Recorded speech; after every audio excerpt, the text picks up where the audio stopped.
नमस्कार साथियों। जीएस के सेशन में आज हम बहुत महत्वपूर्ण टॉपिक आपसे डिस्कस करने जा रहे हैं बेटा। और आपका जो आज का टॉपिक है इंडियन ज्योग्राफी से है। और इंडियन ज्योग्राफी में भी इतना महत्वपूर्ण टॉपिक है, इसे कोई ना कोई क्वेश्चन बनने के चांस रहते हैं और हम इस तरीके से आपको पढ़ाएंगे। हमारी कोशिश ये रहेगी कि हम आपको बहुत अच्छे तरीके से आपको इसको याद करा दें। देखिए बेटा, आज का जो हमारा टॉपिक है वो ये है drainage system, drainage system, drainage system and pattern, and pattern मतलब अपवहा, अपवहा तंत्र, अपवहा तंत्र एवं एवं प्रतिरूप, एवं प्रतिरूप। देखिए बेटा, ये जो टॉपिक है सुनने में कैसा लग रहा है, पता नहीं क्या सिस्टम है, ड्रेनेज सिस्टम, क्या अपवहा तंत्र एवं प्रतिरूप है, लेकिन इससे बहुत महत्वपूर्ण क्वेश्चन बनते हैं बेटा। और इसे हम याद करने के लिए पहले थोड़ा जान लेते हैं ज्योग्राफी के बारे में। और ज्योग्राफी में ये देखते हैं, ये बहुत जरूरी है और कैसे कैसे क्या हुआ, भारत का निर्माण हुआ। तो कभी आपको मेंस एग्जाम में हम इसे बढ़िया पूरा तरीके से समझा करके बताएंगे, लेकिन अभी हमारी परीक्षा का समय कम है, तो हम आपको इस हिसाब से पढ़ाने की कोशिश करेंगे कि इससे कोई क्वेश्चन आपका पीटी में ना छूटे। तो हम इसके लिए आपको पढ़ा देते हैं नदियों का जो हमारे यहाँ पर तंत्र है। देखिए एक बात बताइए, भारत जो है बेटा, भारत को नदियों का देश भी कहा जाता है। भारत नदियों का देश है। किसका देश है बेटा? नदियों का देश है। भारत में बहुत सारी रिवर्स है, बहुत सारी रिवर्स है। क्यों कहा जाता है नदियों का देश? तो ये भी जान लीजिए बेटा, पता क्यों कहा जाता है? क्योंकि भारत में लगभग 4000 से भी अधिक नदियां हैं। 4000 से भी अधिक नदियां हैं भारत में। तो हुआ ना नदियों का देश। कितनी रिवर्स है कि 4000 से भी अबव है, 4000 से भी ज्यादा हैं नदियां। अब बात आती है इसकी कि अपवाह तंत्र प्रतिरूप क्या है। तो बेटा अपवाह तंत्र प्रतिरूप के लिए समझने के लिए तो आपको सिस्टम बताना होगा कि कैसे कैसे कौन सी नदी आती है। लेकिन ना ही आपको एग्जाम में अपवाह तंत्र पूछा जाएगा कि पूर्ववर्ती अपवाह कौन सा होता है, परवर्ती कौन सा होता है, अनुवर्ती कौन सा होता है। ये आपके लिए थोड़ा टफ है और ना ही आप इसे जल्दी से याद कर पाएंगे और ना ही एग्जाम के पॉइंट ऑफ व्यू से इतना इंपॉर्टेंट है। जो चीज है अपने एक्सपीरियंस से हम आपको वही याद कराएंगे, तो इसलिए उसे ही आप याद कीजिएगा। ठीक है, अब मैं आपको बताता हूं कि यहाँ पर कौन कौन से अपवाह, कौन से ड्रेनेज सिस्टम महत्वपूर्ण है। तो बेटा हमारे भारत का जो अपवाह तंत्र है, इसको मिटा देता हूं, अभी दिखाता हूं आपको। भारत का जो अपवाह तंत्र है वो दो भागों में बांट रखा है। ड्रेनेज सिस्टम को दो भागों में बांट रखा। एक कौन सा ड्रेनेज है? तो एक ड्रेनेज को हम कह देते हैं बेटा हिमालयन ड्रेनेज, हिमालयन ड्रेनेज, देखिए बेटा ऐसा पढ़ाऊंगा, ऐसा कोशिश करेंगे हम आपको पढ़ाने की। अपने आप को इतना वो नहीं कह सकता, लेकिन फिर भी बहुत कोशिश करूंगा, 100% देने की कोशिश कर रहा हूं, क्योंकि एक दिन में ही कोई किसी टीचर को आप नहीं जान सकते, ना ही उसकी भाषा को समझ सकते हैं, ना ही उसके ज्ञान को समझ सकते हैं। तो समय तो लगता है आपको, मुझे समझने में और मुझे आपको समझने में कि आप किस हिसाब से पढ़ेंगे। कोशिश ये होगी, अगर समय पूरा मिलेगा, विस्तृत रूप से जब समझाएंगे तब पता चलेगा नॉलेज का। लेकिन अभी हमारे पास समय क्या है कि कम समय में गागर में सागर भरने वाली बात है, तो हम आपको वही चीज पढ़ाएंगे जो आपको एग्जाम के पॉइंट ऑफ व्यू से बहुत ज्यादा इंपॉर्टेंट है। तो देखिए हिमालयन ड्रेनेज है और दूसरे को कहते हैं पेनिनसुलर, द पेनिनसुलर ड्रेनेज। अच्छा हिंदी मीडियम है अगर कोई बच्चा है तो वो भी देख लीजिए। इसे कहते हैं हिमालय अपवाह, हिमालयन अपवाह, अपवाह तंत्र सिस्टम नहीं जोड़ा हमने इसके आगे। और इसे कह देते हैं प्रायद्वीपीय तंत्र। क्या कह देते हैं बेटा? प्रायद्वीपीय अपवाह, प्रायद्वीपीय अपवाह। अच्छा बहुत से बच्चे तो ये नहीं जानते प्रायद्वीपीय क्या है, भारत को ही सही से नहीं जानते, जबकि आपकी पीसीएसजे में भारत के बारे में बहुत कुछ आएगा, भारत के बारे में बहुत कुछ आएगा, तो इसलिए आपको पता होना चाहिए। तो ठीक है बेटा, तो हिमालयन अपवाह तंत्र ये उत्तर भारत के लिए है और ये दक्षिण भारत के लिए शब्द आता है प्रायद्वीपीय अपवाह तंत्र। तो देखिए बेटा आज हम ले लेते हैं हिमालयन अपवाह तंत्र को। किसको ले लेते हैं? हिमालयन अपवाह तंत्र। अच्छा हिमालयन अपवाह तंत्र की अगर हम बात करें तो यहाँ पर जो मुख्य रूप से है बेटा वो तीन नदी तंत्र हैं, तीन नदी तंत्र हैं। कौन कौन से तीन नदी तंत्र हैं? एक तो आपका सिंधु, एक कौन सा है? सिंधु।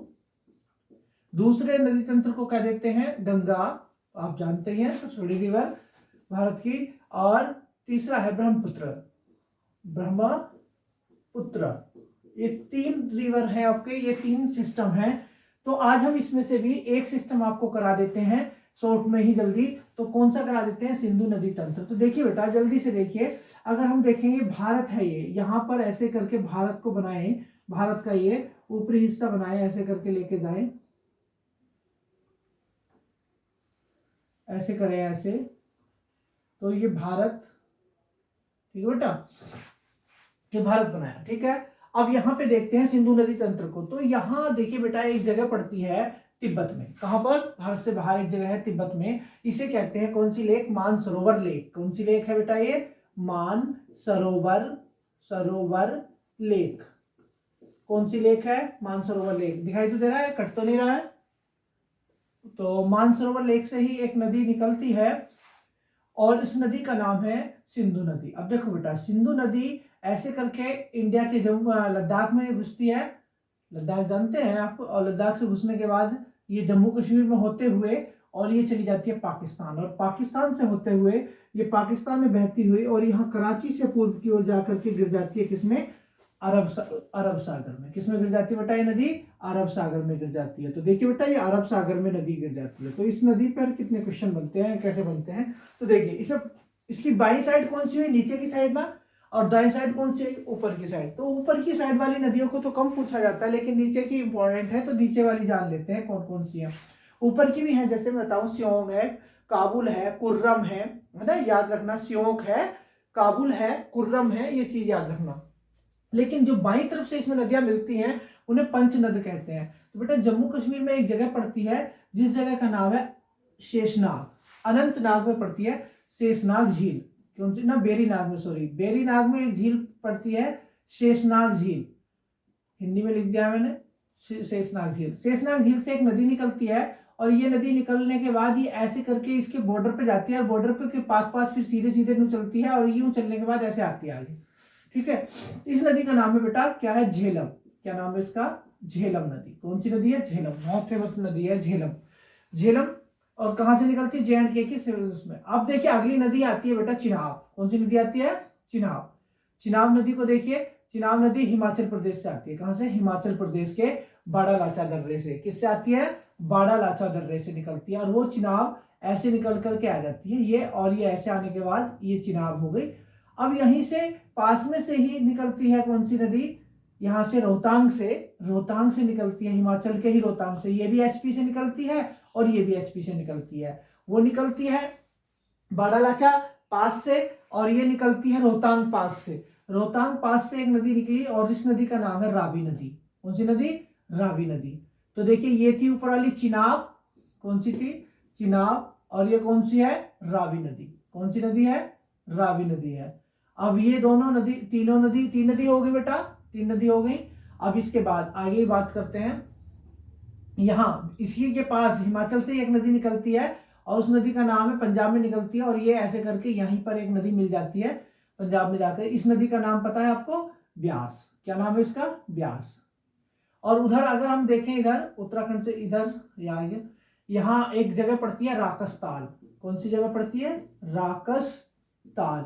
राकसताल से एक नदी निकली है जिसका नाम, यह सिपकिला दर्रे से अंदर होती है, सिपकिला पास से अंदर आती है और सिपकिला पास से अंदर आने के बाद ये नदी आगे आ जाती है और आगे आते हुए पंजाब में यहाँ पर ऐसे इसमें ब्यास नदी मिल जाती है, भाखड़ा नांगल बांध बनाती है और ऊपर से ये नदियाँ इसमें आ जाती हैं और ये सब नदियाँ ऐसे मिल करके और फिर ये नदियाँ पंजाब के, पाकिस्तान के मिठनकोट में किस में मिल जाती हैं? जा करके ये मिल जाती है पंजाब पठानकोट में, मिठनकोट में एक जगह है मिठनकोट, वहां पर सिंधु नदी में, और सिंधु नदी में मिलकर के नीचे चली जाती है। अब यहाँ से कुछ क्वेश्चन आते हैं, जैसे सिंधु नदी, झेलम नदी और रावी नदी, ये जो चिनाब नदी, ये ऊपर की जो नदियां हैं तीन नदियां और ऊपर से मेन नदियां सिंधु। इसमें सिंधु जल समझौता पाकिस्तान से हुआ 1960 में। वो सिंधु जल समझौते में क्या हुआ था कि हम 20% पानी अपने पास रखेंगे। इंडिया इसका 20% पानी का उपभोग कर सकता है, और पाकिस्तान कितने का करेगा? 80% का। 80% पाक का है और ये इंडिया का है। लेकिन इंडिया वालों ने क्या किया? इंडिया वालों ने क्या किया? कौन सी नदी पे? झेलम, चिनाब और रावी, तीनों नदी पर, तीनों नदी के 80% पर अपना हक जमा दिया। 80 पर अपना हो गया और 20 उन्हें दे दिया, 20% उन्हें दे दिया। तो इसलिए पाकिस्तान हमसे लड़ता रहता है। हमने इस पर कई सारे बहुउद्देशीय परियोजना बना रखी, मल्टीपर्पज प्लानिंग है हमारी। वो क्या है? जैसे कि बगलिहार है ना, तुलबुल है, सलाल है ना, दुलहस्ती है। ये परियोजना पढ़ाऊंगा मैं आपको, दुलहस्ती, ये परियोजना वगैरह भी, इस पर क्वेश्चन बनते रहते हैं अक्सर। तो ये ऐसे इन नदियों का देखिए, क्या नदी हो गई? झेलम, चिनाब, रावी, ब्यास, और ये है सतलज। ये कौन सी नदी है? सतलज। ठीक है, इस पर कई क्वेश्चन बनते हैं। पूछा जाता है कि निम्नलिखित नदियों में से, ऐसा क्वेश्चन आ जाता है, निम्नलिखित नदियों में से किस नदी का उद्गम स्थल भारत से बाहर है? तो देखिए आपको दिखाई दे रहा होगा उद्गम स्थल, जहां से नदी निकलती है। तो वो बाहर कौन कौन सी? एक तो सिंधु है और दूसरी कौन सी है? सतलज है। तो आपको याद हो गया ना, चित्र के माध्यम से आपको जल्दी से याद होता है। और इन नदियों को, जब ये 5 नदियां मिलती हैं इसमें, झेलम, चिनाब, रावी, ब्यास और सतलज, हो गई 5 नदियां। जब इसमें सिंधु में मिलती है तो इसे कहते हैं पंचनद। क्या नाम लेते हैं बेटा इसको? पंचनद। ठीक है बेटा, इससे जुड़े हुए और भी क्वेश्चन है, वो आपको ऐसा नदी से जुड़े हुए तो नहीं कह सकते, लेकिन बहुउद्देशीय परियोजनाओं से जुड़े हुए क्वेश्चन है, और जो होंगे वो अगले टॉपिक में आपको करा दिया जाएगा। आज के लिए केवल इतना ही, धन्यवाद।